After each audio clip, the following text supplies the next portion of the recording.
We're walking the Pennine Way, 13 days, heading north.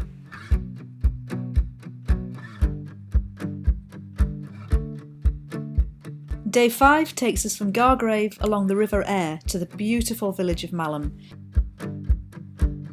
We visit the spectacular limestone scenery of Malham Cove and Malham Tarn before crossing Fountains Fell and climbing Pen-y-Ghent, one of the famous Yorkshire Three Peaks. We finish the day at Horton-in-Ribblesdale. Let's go! Just over there in the distance you can see the Old Swan public house, the white building we just left, and we're leaving Gargrave. And away! Day 5 to Malham to start with today, into the Southern Dales.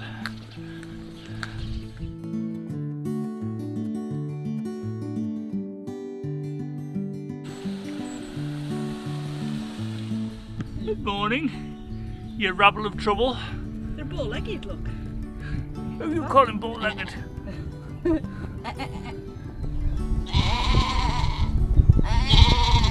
what one might describe as a miserly morning. Yeah, look over there. Should improve this afternoon.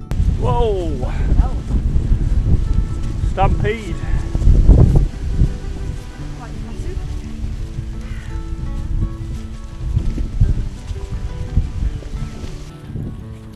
Size of it. Oh, look at the light this morning.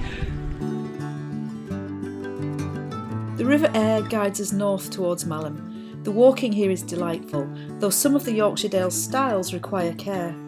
Just after a slip, walk here.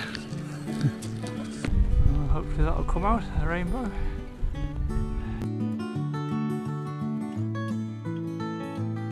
There's our first glimpse of Malham. In the background, Malham Cove. I'll just zoom in a bit and make out the cove at the back. We're going to go up and over there. Just heading up here, just a wee note. See the people walking across the top there. They'll be heading to Gordale Scar and Janet's Foss. Well worth a detour if you've never seen those things before. Gordale Scar, in my opinion, is even more impressive than Malham Cove.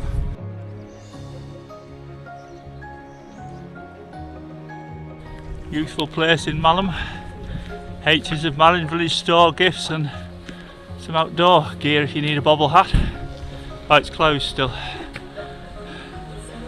even though it says open at the bottom. Anyway, the tea room's closed as well. We're going to see if we can find something open. There's also the book inn. There's a bus stop there for buses Gargrave and Skipton. There is a village store here, which is closed again. Malham may be one of the Yorkshire Dales' most popular destinations, but at 9 o'clock on a Saturday morning it appeared to be having a lie-in. Malham. Next port of call is Malham Cove. And then Penny-Ghent, well Fountains Fell and then Penny-Ghent. Be aware that when you get to this neck of the woods you're leaving Gritstone country behind and you're entering Limestone. And there's a big difference between the two underfoot. Limestone can be like ice, whereas Gritstone is really grippy. Just a word of warning. And there's the campsite. Bookings only, but Pennine Way still welcome. So if you're on the Pennine Way, no booking required, you can just drop in. We're headed up to the cove. There's the cove. Once the site of a vast waterfall, Malham Cove is a spectacular limestone amphitheatre carved at the end of the last ice age. Keep an eye out for peregrine falcons on the cliffs. And here come the steps out of Malham Cove. The Cove is a popular sport climbing venue, but if you're looking for an easy introduction to rock climbing, this probably isn't the place. And guess what? I indulged my Wuthering Heights obsession here too. There's the top of the cove. Malham Cove featured in the 1992 film adaptation. Just leaving the top of Malham Cove. Gorgeous limestone steering ahead.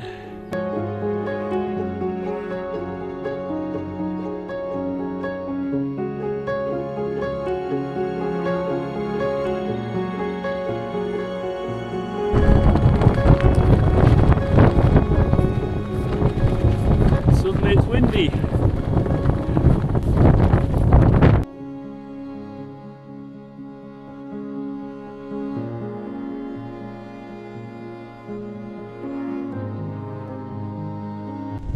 across the Water Sinks car park, and we're heading to Malham Tarn. The ever impressive Malham Tarn. The impressive Tarn House and Outdoor Centre. By now, our search for tea and cake had become something of a mission. There's going to be a tea room. It all looks very quiet. But is the kettle on?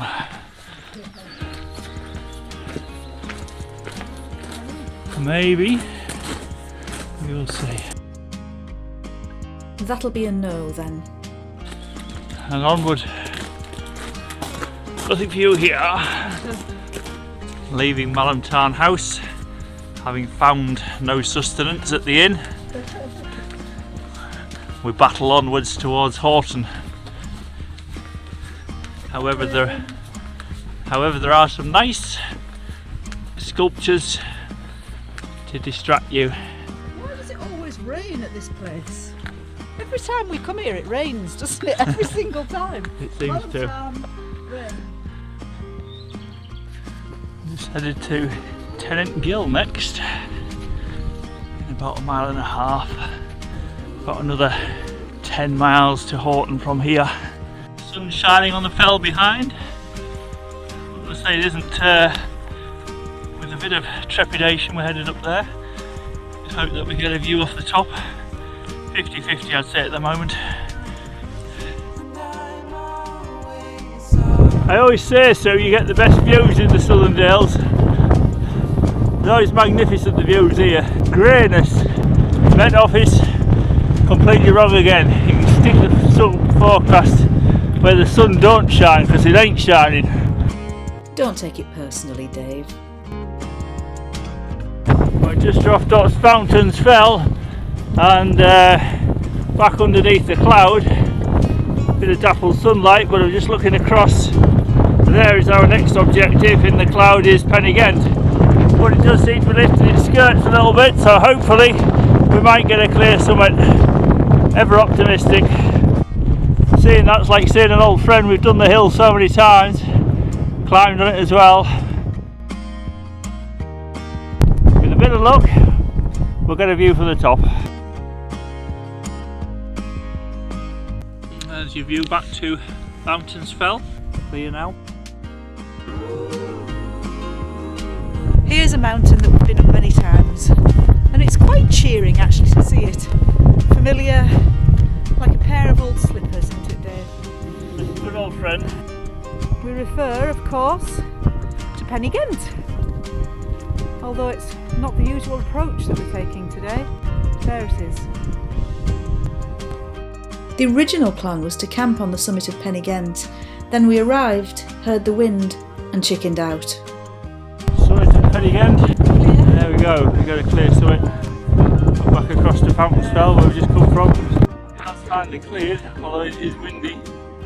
We see round to Whernside and Ingleborough out to the west.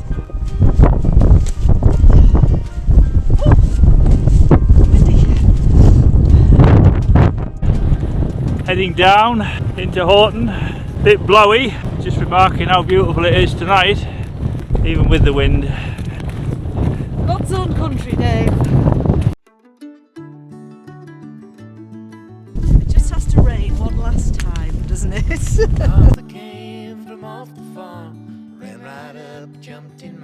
We reach Horton-in-Ribblesdale.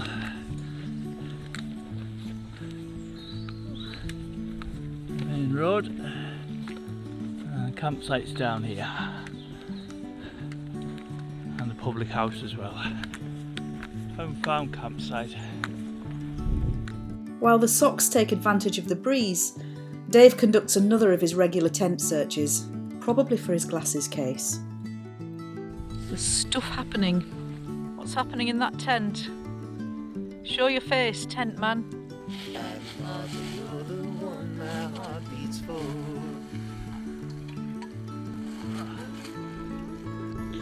Campsite with a view. This is Horton campsite. And just over the wall. Down in time of year. Here we are at the end of day 5. Quite a longish day, 21 and a bit miles. 21.5 miles. And we're in Horton, which is lovely. Sun's shining now. Fantastic campsite. 12 quid for 2 of us. Plus £1 for a shower. And on the way? On the way, we walked across lots of fields to Malham. Malham Cove. Malham Cove, which was lovely in the sun. We dared take our waterproofs off for only about 15 minutes of the day. And then it just rained again. Malham Tarn was a bit cold up there and a bit blowy, and then it got really grim when we went over Fountains Fell. Yeah. Then it sort of cleared up and the cloud lifted off Pen-y-Ghent. And here we are. And it was a nice summit, but it was blowy. I mean, that's out of 10. I think I'll give it an 8 again. I was going to go 8. 8. I would nearly knocked another mark off for the weather was, but there was so much to see on the stage. Yeah, I'd give it 8. Yeah. And tomorrow, Keld, the closest place we're going to be to home. It's a 24-mile day. 24 miles tomorrow. Big day. Yeah. And the day after, we'll keep a surprise where we're going to finish. Okay.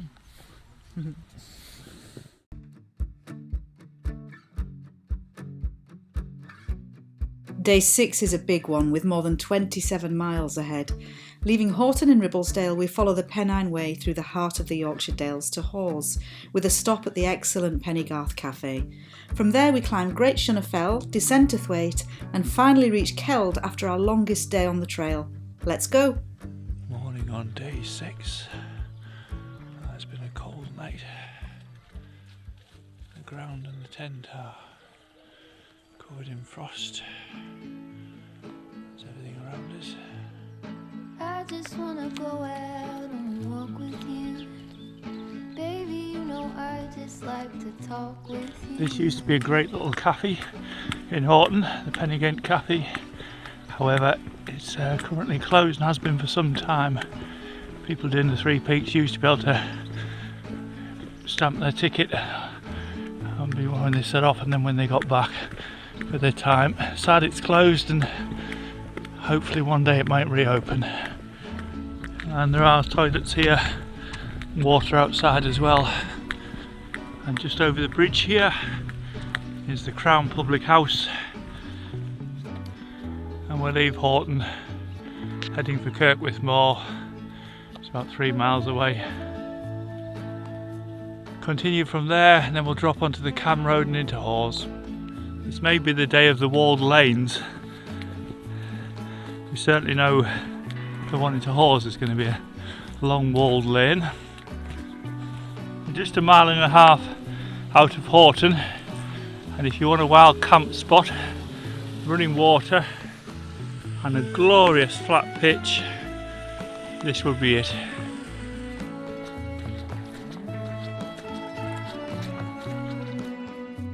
Green and pleasant. Skylarks and lambs. This is absolutely sublime. North Yorkshire, God's own country. This is where we live, Dave. It is beautiful. And look at the weather we've got now.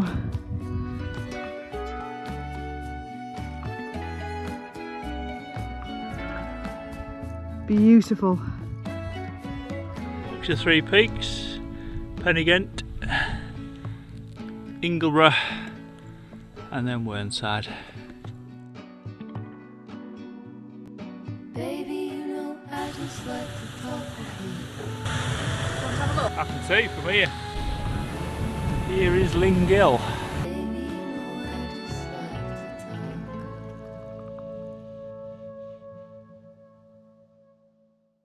Ingleborough. I just made the viaduct, Rule Head.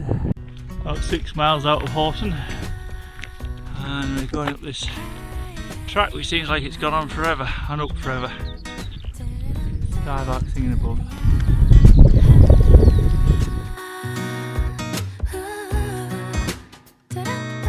We're on the Pennine Way, high above Horton now, looking back to Ingleborough. Dales Way as well. 따스해지니까 Don't know how I can explain 하루 종일 네 생각에 간절해 낯설어 Just looking ahead, the endless track to Hawes. And I think the hill off to our left is our second major objective today, which will be Great Shunner Fell. The long Cam High Road. Long Cam High Road. And Dave's done a bit of miscalculation, haven't you, Dave? It might be a few more miles, yeah. So, Maybe 3 more than we thought. yeah. So instead of doing 24 miles today, it looks like it's going to be 27. Anyway, one more hill to do. We've got Hawes to look forward to. And the long Cam High Road. Now we can see Hawes at the bottom. And just coming round, lovely seat on the right and Great Shunner Fell on the left. 눈이 작은 점 하나같이 사랑해주지 않고 못 배가 Hello, babies.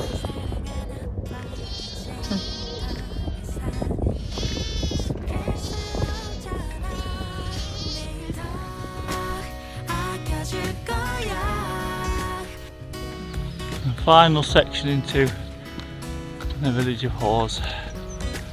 Very picturesque too. A mecca for motorcyclists. And cafe, we've all been thinking about the Penny Garth. That was the Penny Garth, the best cafe in North Yorkshire. No contest. Hawes is looking quite busy today. You always know when you're in Wensleydale. Up.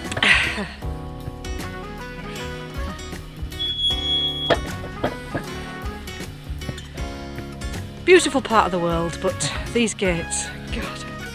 We reach Hardraw, Green Dragon, with access to the Hardraw Force. You want to go and have a look at that? The church, a couple of seats there. As it is our routes this way through the village, hang a right for Great Shunner. The path up Great Shunner Fell.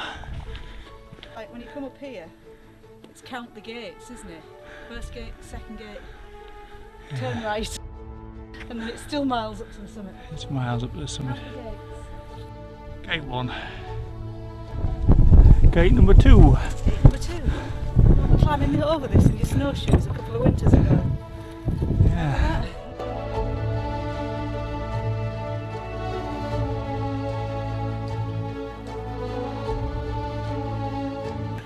Ta-da! Now the right turn.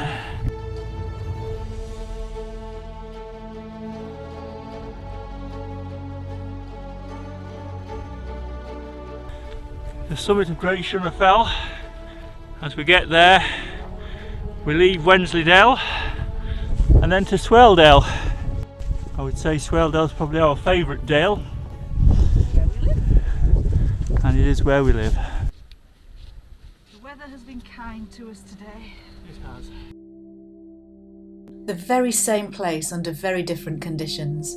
Great Shunner Fell blanketed in snow, and these rolling Yorkshire hills are transformed into an altogether more Arctic landscape.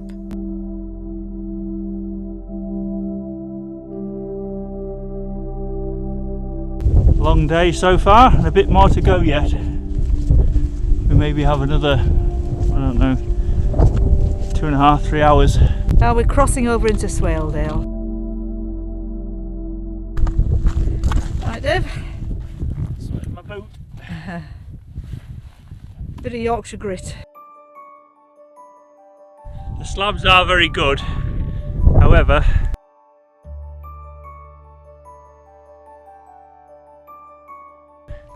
gorgeous evening now, and we're looking all the way down Swaledale. Our destination initially Thwaite and then on to Keld. Already done about 22 miles today. Surprisingly, I was still feeling pretty chipper at this point, But before we reached Keld, there was one last stretch of the Pennine Way that was about to test our ankles. It's late in the day and we've got a boulder field to go over. There's a building just ahead for any film buff and fan of Wuthering Heights. It was used in the Andrew Arnold version of Wuthering Heights. Bit of an art house film a few years ago. More interest to the cycling fans, the Bodder Tubbs Pass over to our right, looking magnificent tonight. Curlews are calling, the sun's shining, it's getting warmer and warmer. Let's get going. And at Thwaite you get the Kearton Country Hotel.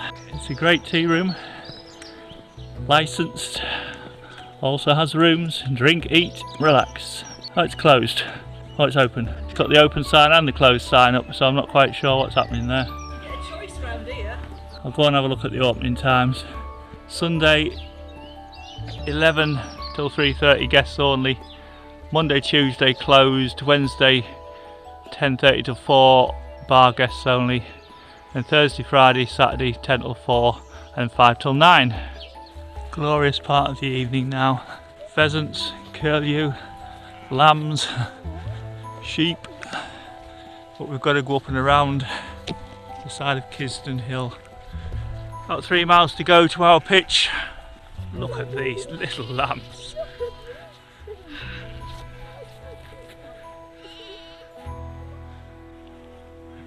There goes number 14. Up ahead is Swaledale. We've done a video of that. Climbing all the way up it to the source. And looking back to Muka Meadows in the sun.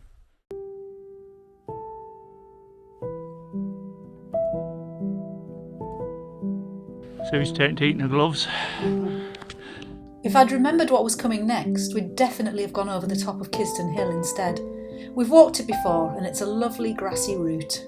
It's just worth saying that we know this area and there are far better ways to get to Keld than the Pennine Way. You can go all along there on the bottom, Muka, or you can go off the top of this hill behind us, Kisdon. Both ways much, much nicer than this. Hillside's starting to glow. At times it looks as though someone has tipped the entire dry stone wall across the path. It does have one saving grace though, the glorious views across the Swale.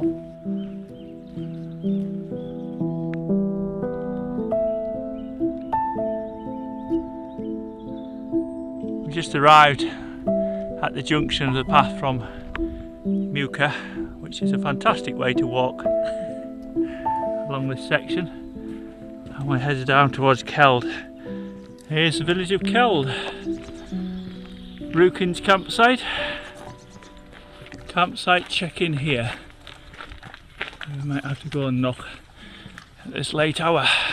We received a warm welcome at Rukin's campsite and just managed to get the tent pitched before darkness fell. It had been a long day. 27.5 miles. Okay, so yesterday, day 6, we forgot to do a recap last night because it was so late. It was so late. 27.5 miles yesterday. Long day. Very long day. But beautiful. There was only one fly in the ointment, wasn't there? It's the walk from Thwaite to Keld, which was awful. Yeah, it was stunning from Horton to Hawes. Lunch at Hawes at the Penny Garth Café. Across Great Shunner was magnificent. And that descent in the setting sun. Yeah, it was all beautiful. Fantastic. It's marks out of 10 for day 6. I was giving it 10, but you knocked a point off for that last bit to Keld. Well, I give it 10 out of 10 to Thwaite. 10 out of 10 to Thwaite. And then if I mark Thwaite to Keld, I'd probably give it 6 out of 10. Yeah. Because Nice views, but horrible. The views path. were fantastic, but the path was horrendous. It really was horrible. Yeah.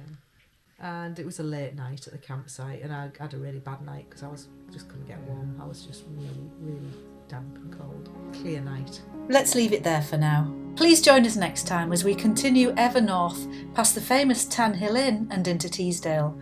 We'll enjoy the splendid River Tees, visit Low Force and take on a rather windy hike up Nick. That's a bad thing. Until then, cheerio!